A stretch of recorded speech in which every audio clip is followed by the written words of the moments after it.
A broken relation can heal, a broken phase can heal, a depression can heal, but a broken or lost daughter will never come back. नमस्कार, मैं हूँ doctor श्रुति शुक्ला। मन की महफिल में आप सभी का बहुत बहुत स्वागत है। ट्विशा शर्मा इंसिडेंट के बाद से मन बहुत आहत है। आप सबसे कुछ बात करना चाहती हूँ। Twisha Sharma young, educated, newly married girl, जिसकी आंखों में बहुत सपने होंगे, दिल में अरमान भी कि एक अच्छा जीवन साथी मिले और एक बहुत ही खूबसूरत सी जिंदगी गुजारे, पर वो ऐसा कर ना सकी। She has lost her life. ये कहानी, ये घटना खाली एक ट्विशा शर्मा की नहीं है। She represents thousands of such girls who have already lost their lives. आज सवाल ये नहीं है what happened to Trisha और how did this happen. सारे लोग ये बात कर रहे हैं, पर मेरा आपसे एक सवाल है कि क्या कारण है कि आजकल की पढ़ी हुई एजुकेटेड लड़कियां भी कौन से प्रभाव में, कौन से दबाव में आकर अपनी जिंदगी का फैसला खुद नहीं ले पाती हैं। वो क्यों नहीं जानती हैं कि उन्हें लाइफ में इस तरीके के टॉक्सिक रिलेशन से कब क्विट करना है और किस तरीके से इस लाइफ के चैलेंजेस को फेस करना है। आज हम इस पे सोचेंगे, गौर करेंगे। लड़कियों को हम सिखाते हैं इंडिपेंडेंट बनो, हम उन्हें करियर चुनना सिखाते हैं, हम उन्हें अच्छी तरीके से जीवन में बढ़ना सिखाते हैं, हम बहुत सारी चीज़ें उनको, टैलेंट उनके बढ़ाते हैं, सिंगिंग सिखाते हैं, डांस सिखाते हैं, स्पोर्ट्स सिखाते हैं, पर शायद कभी भी हमने उन्हें लाइफ लेसन्स नहीं सिखाए। कब तुमने गलत चीज़ों के प्रति आवाज़ उठानी है, ये करेज शायद हम अपनी लड़कियों को दे नहीं पाए। आज पेरेंट्स से, समाज से और उन सारी बेटियों से बात करना चाहती हूँ कि ये जीवन एक बार मिलता है, बहुत खूबसूरत जिंदगी है, इसका कंट्रोल किसी और के हाथ में क्यों है। हम क्यों नहीं सीख पाते हैं ना कहना, हम क्यों नहीं सीख पाते हैं इस टॉक्सिक रिलेशन से टाइमली बाहर आना। आजकल न जाने कितनी लड़कियां हैं जो एक दिखने वाले खुशहाल ससुराल की चार दीवारियों के पीछे कैद हो गई हैं, जिनकी सिसकियों की आवाज बाहर नहीं निकलती। वो खुश नहीं हैं, वो अपनी जिंदगी को ढो रही हैं और लगातार एडजस्टमेंट के प्रयास में अपनी जिंदगी खो देती हैं या जिंदगी रोज रो रो के जीती हैं। ऐसी तमाम सारी लड़कियों को भी मैं सलाह देना चाहूँगी, बट सबसे पहले मैं पेरेंट्स से बात करना चाहती हूँ। डियर पेरेंट्स, आप बहुत सारी शिक्षाएं अपनी बच्चियों को देते हैं। शादी के समय भी उन्हें बताते हैं कि तुमने एडजस्ट करना है, तुमने अपने इन लॉज की रिस्पेक्ट करनी है, तुमने बहुत अच्छे से रहना है। क्या आपने कभी उन्हें ये साहस दिया कि अगर तुम्हें ज़िंदगी अच्छी ना लगे, अगर तुम्हें कुछ टॉक्सिक रिलेशन लगे, अगर तुम्हें लगे कि ये फैसला गलत हो गया है, तो हम तुम्हारे साथ हैं और ये घर भी तुम्हारा है। हम ज़्यादातर अपनी बच्चियों को भरोसा ये देते हैं कि जाओ, सब कुछ अच्छा हो जाएगा, एडजस्ट करो।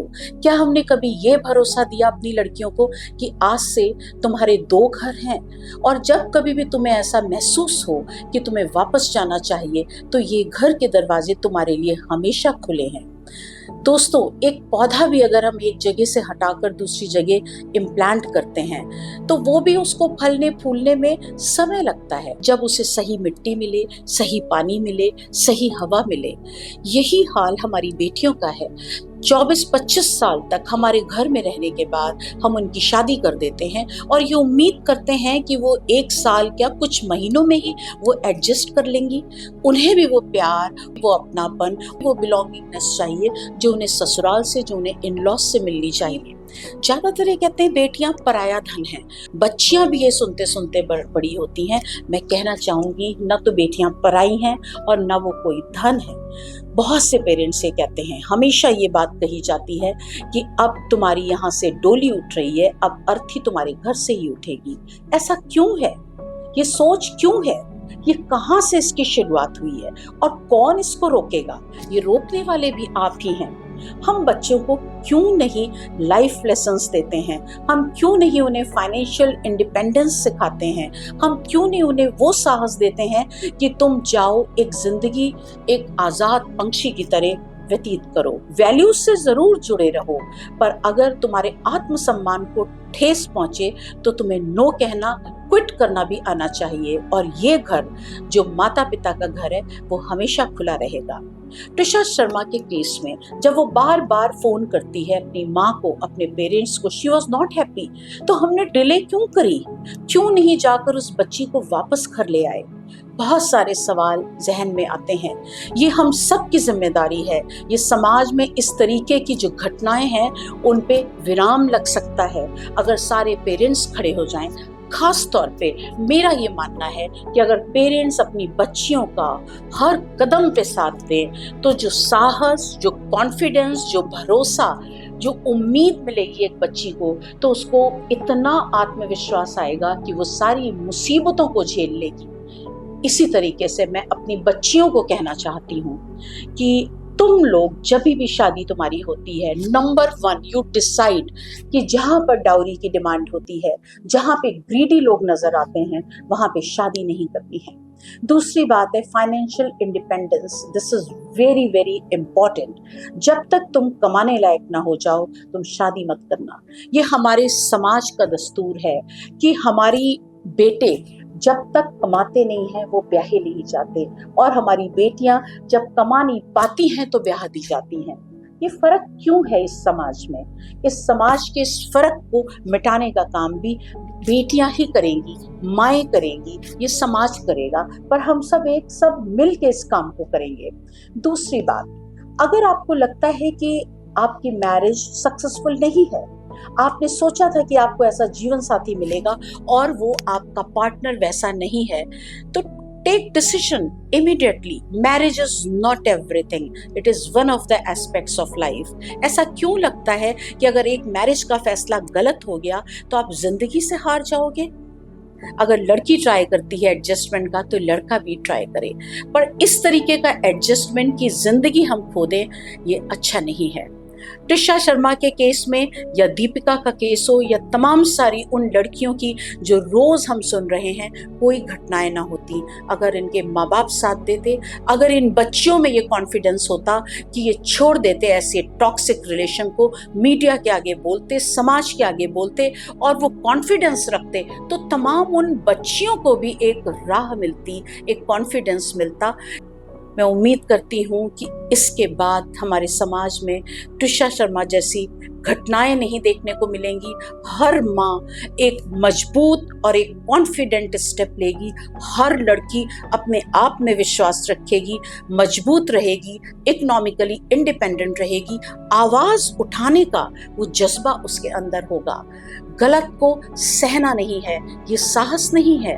हमें लगता है हम सारे बच्चियों को बताते हैं कि कोई बात नहीं, ठीक हो जाएगा, ठीक हो जाएगा, सहते रहो। क्यों? किस किताब में ये बात लिखी है कि लड़कियां जो हैं वो सहती जाएं?